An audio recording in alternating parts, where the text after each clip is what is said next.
Hello, everyone. My name is Edouard Tahmizian. I am the Vice President and Social Media Manager for the Board of Directors for Internet Infidels.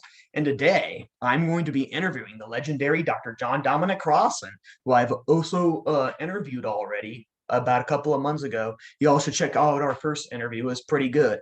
And before we begin the questions, sir, did you want anything you wanted to add real quick?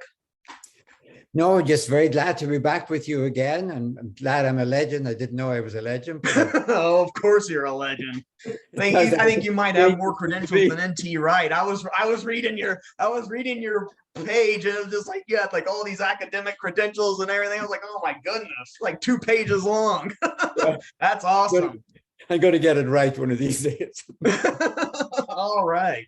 Sounds good. All righty. So to begin with our first question, tell us about your new book called Render to Caesar. What are some of the main points of the book? Well, the dominant thing is that when Jesus was offered the coin of the tribute, you notice he didn't carry it, by the way. Somebody else had to show him. The coin was probably a Greek coin, a Greek language coin anyway, that said Theos Sebastos Kaiser. In other words, God and Caesar. Equated. So there's no problem. We got them equated, and there you are. They're happily together. And what Jesus said, which is a quiet, delicate piece of treason, is give to God what's God's, give to Caesar what's Caesar's. Well, he separated what they equated. Now, that leaves me with the problem of the book. First Christians, 21st century Christians, everyone lives under God and Caesar. Yeah, it's true. So we're trying to separate them in theory. That's lovely. But how does that work out in practice? So the question of the book is, first of all, in the first century, and then therefore into the 21st century, how do Christians handle that separation between God and Caesar? Slightly more profound than church and state, obviously, because it reaches down into the very core of a person. Exactly. So that's the question of the book, basically. Awesome. All righty. And it was released on March 28th? 29th, I think, the end of March of the year. 2022. So it's just out. Awesome. All right, guys. So check it out. Millions of copies are being sold. It's up in the billions already. rush out immediately before they're all gone. See, I told you you're a legend, and I can also know you're a legend because I can see on your background screen all your published books. Yeah. My wife did that for my birthday. She just did them since 1991. I said, that'll look pretentious. She said, no, we won't do the 60s, 70s, and 80s. We just do the last 30 years. So yeah, it looks nice. It's nice, different colors. You got good guys who can do, front covers and stuff. I like the covers of those books too. They're lovely. They're very colorful. Yeah. Harper does great covers. Awesome. Awesome. All righty. Well, going on to our second question of the day, you have a theory that all the Gospel of Mark is just a complete parable. And like I was telling you over the phone yesterday, I heard this from Richard Carrier, because during our first interview, we were kind of talking about the historicity of Jesus, and he mentioned that. So I wanted to ask you about that some more. So would you care to elaborate on that? Okay, and it's done in more detail in the book, The Power of Parable. But okay, yeah. Here's the point. We all kind of know, whether we like it or not, that Jesus, when he wanted to say something really serious about God's rule on earth, he told a story. He made up a story. I think most people, understand that the prodigal son or the Good Samaritan didn't really exist. Yeah, as people like you and I do. But at the end of it, Luke could say after the Good Samaritan, go and do likewise. Well, now, what does that mean? Am I supposed to disguise myself as a Samaritan, cruise up and down the Jericho, Jerusalem road looking for Jews in the ditch? No, obviously not. So go and do likewise makes you think. Now, the purpose of a parable, if somebody said to Jesus, look, you got something to say, why don't you just say it? Would you skip this parable business? Yeah, get to the purpose of a parable is to make you think. Now, if I give you a sermon, you might say, lovely sermon this morning, Reverend, and forget it. But if I make you think, if I end up with the sermon, with the parable, and you're wondering, well, I don't know if a Samaritan would ever be that nice. I don't think I like those guys. I think they're mean. They would never stop and help a Jew. I'm making you think. I'm making you make a decision. I'm not giving you information. I'm Mhm. luring you, seducing you, inviting you to think for yourself. Now, Jesus' whole program about the kingdom of God, as I understand it, God's rule on earth, was not hang in there, pray, wait. Someday God's going to do it for you. I think Jesus' whole message was, we've been waiting for God to do us now for 1,000 years. It ain't working. Something's wrong with the theory. Maybe God is waiting for us to collaborate. We're waiting for God to do it for us, and God is waiting for us to do it with God. So therefore, Jesus uses a type of pedagogy Okay. intended to make you think. So I listened to Jesus. Let me imagine I'm sitting on a hillside and he's just told me this, the sower parable. And I'm thinking to myself, he just told me stuff I know. I know you don't put seed on the paddock of the birds. I'm a farmer. I'm a peasant farmer. I just wasted an hour listening to this guy telling me, and my neighbor would say, it's a parable, dummy. Oh, so it's not about birds. No, it's not about rocks. Oh, then what's it about? Think. So now I go home thinking, what's he talking about? How do you know sowing parables? It has made me think. Yeah. Now, maybe I don't think, but then Jesus has failed, because the purpose of a parable is to make you think for yourself. Yeah. Not give you information that you can say, oh, that's nice piece of gossip this morning about, a sower. So now turn from that to the gospel. Mhm. And I just said that in the singular, because very often we would talk, and I would do it myself at shorthand, the four gospels. But it's crucially important that the titles that were put on the foursome, let's say, is not the Gospel of Matthew, Gospel of Mark, Luke. It's the gospel according to. So there's only one gospel, but there's four according tos. Mm. That means four versions. And if you want to be more accurate, you would say the gospel according to Paul. So that would be a fifth one. And even earlier, there's the gospel, that what scholars call the Q. The gospel Q, which is a source used by Matthew and Luke, apart from Mark. So we have 6 versions, but we've only one gospel, because the gospel is not a text, it's a person. The gospel is Jesus. Yep. So you can have 4, 5, 6 if you want. So now, how do we handle that multiplicity? That's the first question. Why can't they get organized together and give us one gospel? There's only one Jesus. And in fact, in the 2nd century, as you know, Tatian wanted to put them all together and kind of make a mega gospel. Oh, yeah. You'd lose nothing now. They'd all get in there, but we'd have a great big single gospel. And then along came Marcion, the same 2nd century, said, I got a better idea. Let's dump them all except Luke. So there was a kind of a thirst to get back to the one. Now, my point is, how do we handle this multiplicity? How can there be Mark saying this, Matthew saying this, Luke saying this, John? Because if you read them, as all scholars do, in parallel columns, you don't just read Matthew and say, well, he's kind of saying the same thing. When you read them in parallel columns, looking, laterally, you say, wait a minute, Mark says this, and when Matthew copies Mark, he changes it, and Luke does. So you're forced to think, what do I call these? How can you have 4 biographies of the one person, unless they're all contradicting one another? You could have that.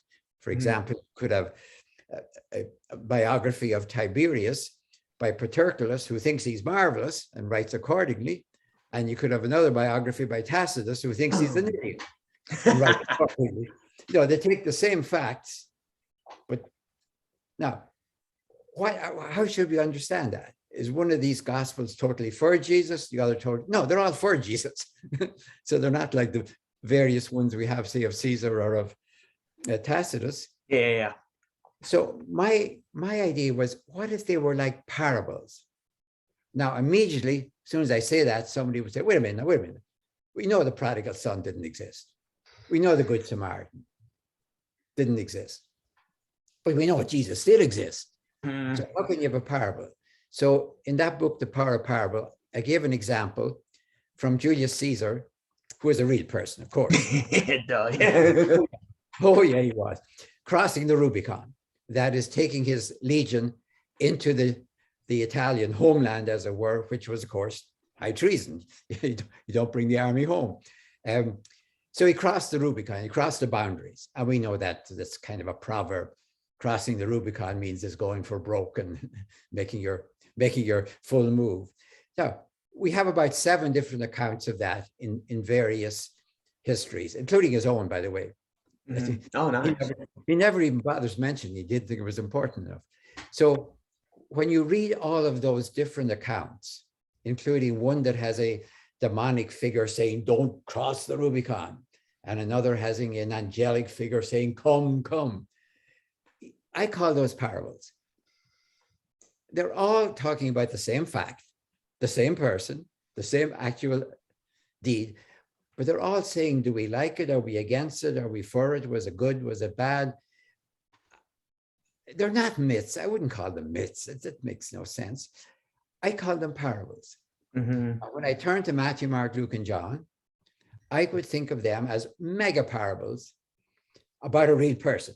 And yes, there was a real person. And yes, he was in Galilee. And yes, he was in Jerusalem. And yes, he was crucified. So yeah, we're dealing with a real person. Yeah. But you can have parables about a real person. Yeah, true. Yeah. If I began a story, let's say, as an op-ed piece, and I said, once upon a time, President Biden went into his local bar, you'd probably guess immediately, once upon a time, this is probably some kind of a parable.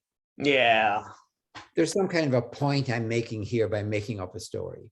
Yeah. So if you make up a story, it's actually fictional, but a parable, the purpose of a parable is to make you think, as I said. So the purpose of Matthew, Mark, Luke, and John, you got 4. How can you not think? Well, we know how you cannot think. You don't read them. You just wave them, sort of. You don't put them in parallel columns and say, well, how can you go from this to this? John says this. If you read them in parallel columns as 4 versions of 4 parables, then you are forced to think. I don't know how not to do it. Mm-hmm. The only way not to do it is by picking a word here and a word there, a sentence, and just quoting them, never reading them laterally. So basically, what I was saying is the best way to understand them is, as Jesus used parables about God, the evangelist used parables about Jesus. And if you don't like parables, take it up with Jesus. Wasn't my idea. I don't tend to write parables. Jesus does. So that's what's going on in that. Gotcha. Yeah. And talking about giving parables, it's interesting because I now recollected that I think in Mark 4, verse 11, Jesus says to the apostles, to you it is given to know the secrets of the kingdom, but for the outsiders, it's not. And get this, I don't give them the secret, least they would come to me and turn from their sins, and I should heal them and they should be forgiven. And he quotes Isaiah. So it seems to imply that, at least for a time, at least, Jesus only wanted, the apostles, to have the best chance of being saved. He didn't really care about the salvation of others, because he's like, if I give them the message, they'll come to me. And I guess he didn't want that to happen. Yeah. Kind of like a Calvinist thing. I don't know. This is where we have to be very, very careful again, because you're reading Mark. Now, if I'm reading Mark, if I'm reading in parallel columns, I'm going to look at Matthew, Luke, and John. So Mark's understanding of the purpose of parables, quite frankly, he doesn't get it. The purpose of a parable is not to show you don't know what's going on, but to make you think for yourself. Mm-hmm. So Mark imagines parables as a punishment. I won't tell you what I really want to tell you because I don't like you. The idea of a parable for Mark, not for Matthew. Okay. Matthew has a far more Jewish understanding of parables. He hasn't the same idea that they're a punishment. But Mark is trying to understand, why doesn't Jesus say what he wants to say? Yeah. Well, he really did tell the disciples. And then, of course, when you get to Mark 8, you find they're out there in the boat, and Jesus accused them of having hardened hearts. That means they're refusing to understand. So the parables, as Mark sees them, are really a kind of punishment for not understanding. And that doesn't quite make, they're like riddles. And, in the ancient world, riddles, I don't know if you remember the opera Turandot, riddles could be given as a challenge. And if you don't get them, you could get killed. Here's a riddle. And if you don't answer it properly, you might be put to death. Yeah, you go to hellfire. In Jesus' case. And this is the way Mark reads it. If you don't get the answer to this parable, you go to hell.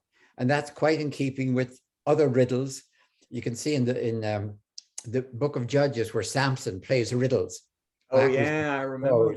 And if you don't get it, though, you get killed. Get killed. They're like, what is he talking about? I remember that. The idea in the ancient world was that knowledge was terribly important. If you got it wrong, so now let's say you're my counselor, I'm the king and you're my counselor, and I give you a riddle and you don't get the answer to it. What is dead and has 6 legs or something, and you don't get it. You're an ex-counselor, which means you're in the dungeon. So Mark's understanding of parables, I think, is not in continuity with what parables meant in Judaism or with Jesus, for that matter. Okay. Jesus didn't tell the Good Samaritan parable to confuse you. At the end of it, he said, go and do likewise. Yeah, like even help out the Gentiles. That was his point. Yeah, I mean, the purpose of a parable, though, it is really calculated to make you think. We have to get at that, because most times a sermon tells you what to do. At the end of it, if somebody said to Jesus, okay, what am I supposed to do? Well, I've just told you a story. Now you're not, let's say Jesus is a Jew talking to Jews. There's no Samaritans present. So he tells a good story about a Samaritan, the Good Samaritan, which kind of for them is an oxymoron. Yeah. They're all bad. Now, he kind of puts a little pin against a big balloon. All Samaritans, let's say, are bad, but what if you had a good Samaritan? What if you were lying in the ditch and a Samaritan helped you? Well, you're going to say, well, there's just one good one. All the rest are bad. I just happen to find the one good one. Or maybe your whole idea of who's good and who's bad might need retooling, re-engineering or something. So I think the same thing is done. You could say the evangelist picked up the bad habit of parabling Jesus from his way of parabling God. So that's the way they do it, whether you like it or not. I try to understand what they're up to. Mm-hmm. Yeah, and like that kind of reminds me of when Jesus was talking with the Jews, and he was like, unless you eat of the flesh of the Son of Man and drink his blood, you won't have life. And then the Jews were like, how can he give us his flesh to eat? And he didn't explain to them exactly what he meant. And I know Catholics take that literally, like transubstantiation, but then I think Protestants might be right on the interpretation of what Jesus meant, because it's like you said, sometimes he would just give things to people to throw them off, and I think and he later said, I'm the bread of life. So I'm thinking that he meant eat his flesh, drink his blood, symbolic of kind of being baptized with the same baptism he was baptized with. Can you carry your own cross, stick up, for me being the Messiah, even though the Sanhedrin's against him because he doesn't fit the bill of, the Messiah according to the Jews, blah, blah. He goes against expectations, I think that's what he didn't mean to be taken literally. What do you think about that? Well, there was an awful confusion there and in the Middle Ages between literal and metaphorical. Those and real and unreal. Mm-hmm. Let me put it this way. The most real thing in the world is a metaphor. Yeah, I remember you saying that one. Metaphors create reality. If you think of the 1930s, just a simple political illustration, the 1,000-year Reich or the New Deal, those are ways of seeing as. Metaphor is seeing as. We say the clouds sail across the sky. Yeah. The sky like the sea. We understand the small metaphors. The great big metaphors, we're living inside them, so we don't see them. So, for example, human beings, our species, Yeah. can only get to the reality of our world with a metaphor. We imagine it as this, and then we see if it works. We live it out. So there is nothing as real as this. Let me give you an example. Why do people die for the flag? It's only a piece of cloth. But what it represents, yeah. Yeah, but they wouldn't die for a map. Yeah, man. If you showed an American soldier a map of the United States or a flag of the United States, something happens. Yeah, true. Now, that's a good example of what I would call real transubstantiation. How does the map somehow not represent the country and the people and everything you die for? Yeah. But the flag, that's somehow, but it's a piece of cloth. One's a piece of paper, one's a piece of cloth. So symbols and metaphors have to be taken with deadly, and I mean deadly, seriousness. So I think it was a terrible goof to say, well, that was taken symbolic, no, it was taken really. That's not a disjunction. The opposite to a symbol is the literal. The opposite to real is unreal. Mm-hmm. So when as a Catholic, I take the Eucharist, something real is happening. Mm-hmm. No, of course it's not. But body and blood or anything else like that. Okay. But neither is it simply a symbol. Something is happening. Now, somebody else looking at it, say a foreigner looking at an American soldier dying for the American flag and saying, just a flag. It ain't anything to him. He may understand it. It's kind of a symbol for him, but it doesn't have the visceral, emotional commitment. So it's a fatal mistake for us as human beings to think that metaphors are simply metaphors. Yep. Democracy is a metaphor. It is a way of seeing. It is a way of seeing, and we will act then accordingly and see if it works, and see if it works ongoing, or whether some people have figured out ways of beating democracy. So for me, if you ask me, is the Eucharist symbolic? 100%. Is it real? 100% for those to whom it is real. Gotcha. Does it change them? Well, it should. Yeah, I gotcha. That's a good If take it doesn't on change them, of course, it ain't real. Awesome. It's just an empty symbol. Gotcha. Awesome. Very good answer to that. Alrighty. And then for the other question, I was reading a piece by one of our Internet Infidel contributors, Ed T. Babinski, and he wrote a kiosk piece called The Lowdown on God's Showdown. And it was pretty interesting because he made a case from Bible quotes and what other theologians had to say on the matter. And to basically summarize what he said that the apostles understood Jesus's prediction for the end of times to be during their lifetime. Like when he, sometimes he uses like the Greek word mello, which means very soon. And very soon, I know things are contextual, like very soon, I could say like in relation to something else, like very soon I could, go somewhere else, but it's like that, the going somewhere else might take 5 years longer than me saying very soon I'm going to be done with this interview or whatever. So it's like, but even then it's like going off of the Greek words and everything. It seems like, the apostles understood Jesus as the end of times, or the second coming happening in his time. And I think even Paul, it seems like he understood that Jesus was going to come back during his own time, because he says pretty soon we'll all be taken up. The archangel will come and stuff like that. Like for him to be saying I think it would be stupid for the apostles to react to Jesus and say, oh, so very soon these things will happen. Okay, so in thousands of years from now, right? It just seems ridiculous. What do you think about that? All right, let me start with a parable. Let me start with yay, power parable.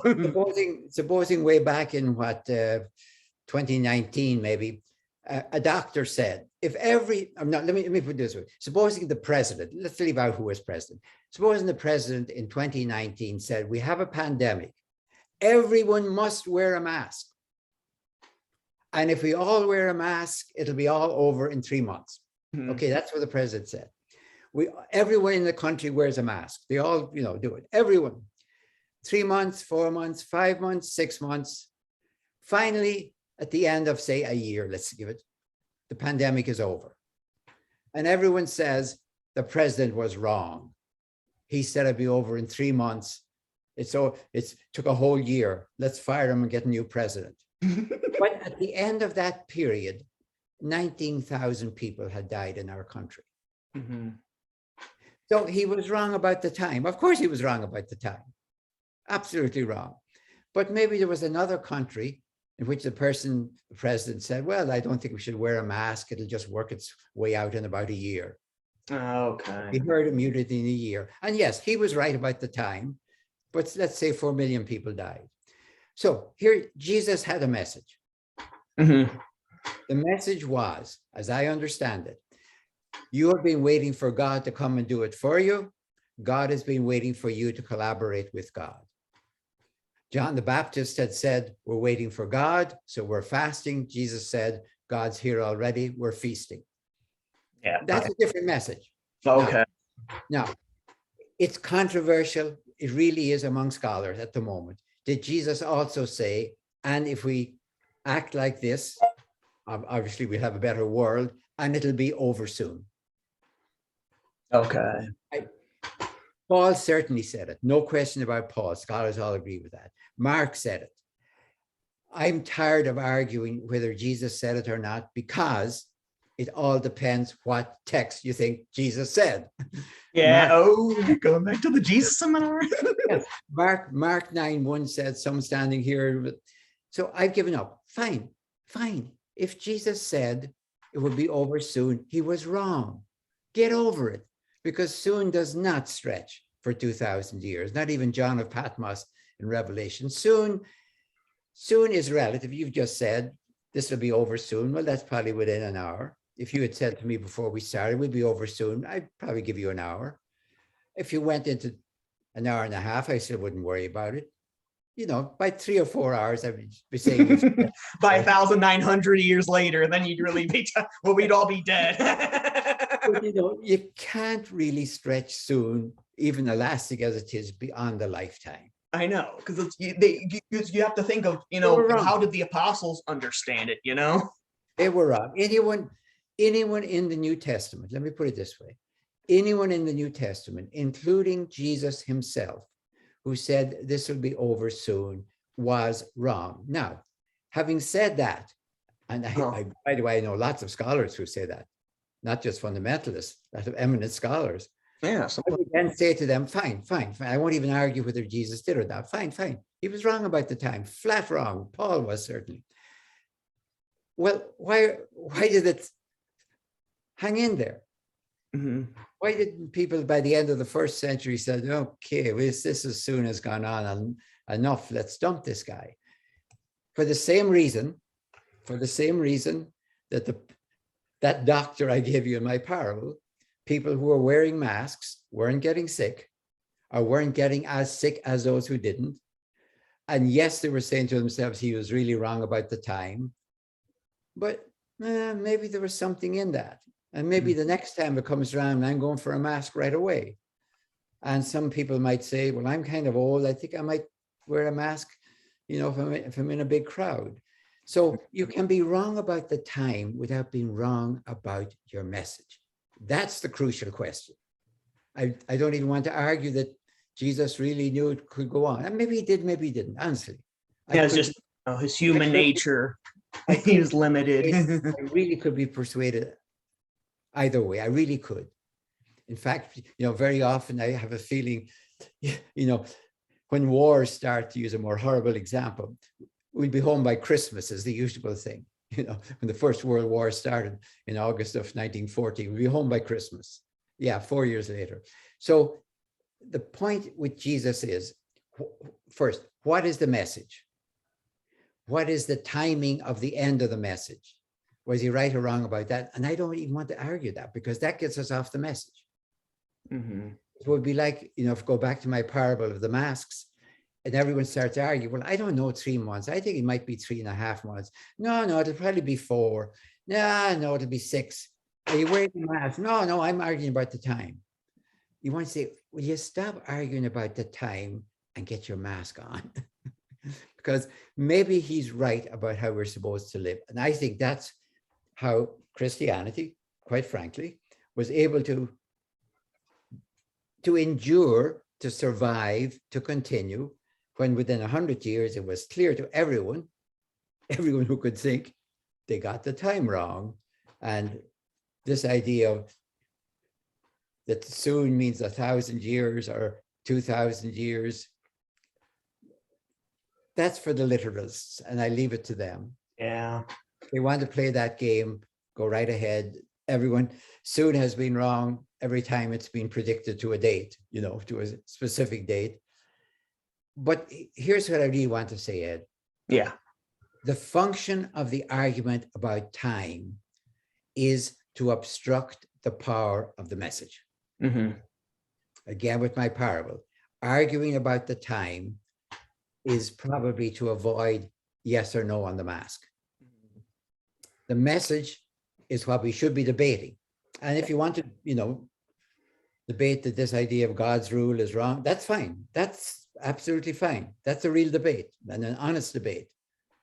But I think the other is a red herring. Gotcha. A red herring straight from the Sea of Galilee. Gotcha. All righty. Well, that's all I wanted to ask you today. Thank you very much for coming on for the second interview. Very good words of wisdom. All righty. Well, that was a very good interview. And before I tune off, did you have any final thoughts, any final promotions? I can put a link to your website on the description too. So, well, obviously they ran on to Caesar. I'm promoting that book, and people can go and find out all about it. On the Amazon website, for example, I have a short video up there, about a 5-minute video. They let you put a video up there to promote the book. So, oh, that's nice. That's nice. Yeah, there's a very nice video up there promoting the book, and it's a good way to see it. I didn't know that Amazon did that before. I just noticed. Oh yeah, that's cool. Yeah. Very simple, put in and before video. Anyway, the other thing I would want to say, especially maybe to your audience, is one of the big problems I find with progressive Christians. That's the Christians I'm dealing with all the time, to be honest with you. Most of them think they are infidels, or they're considered infidels. Yeah, just unbelief. Yeah. Is that when they're dealing with people who take things literally, very often they will take it literally and oppose it. They will grant them their literalcy. I won't, like I did. I won't get trapped into arguing the time. As I said, I just say, fine, Jesus was wrong. Get over it. Mm-hmm. Get over it. The big question is, was he wrong about God? If he was wrong about God, then let's pack him quietly into the grave, put a nice gravestone over it and said, thank you very much. Goodbye. Anyway. Awesome. All righty. Well, thank you very much for this interview, sir. And in a couple of minutes, I will give you the link to download. Thank you very much. All righty.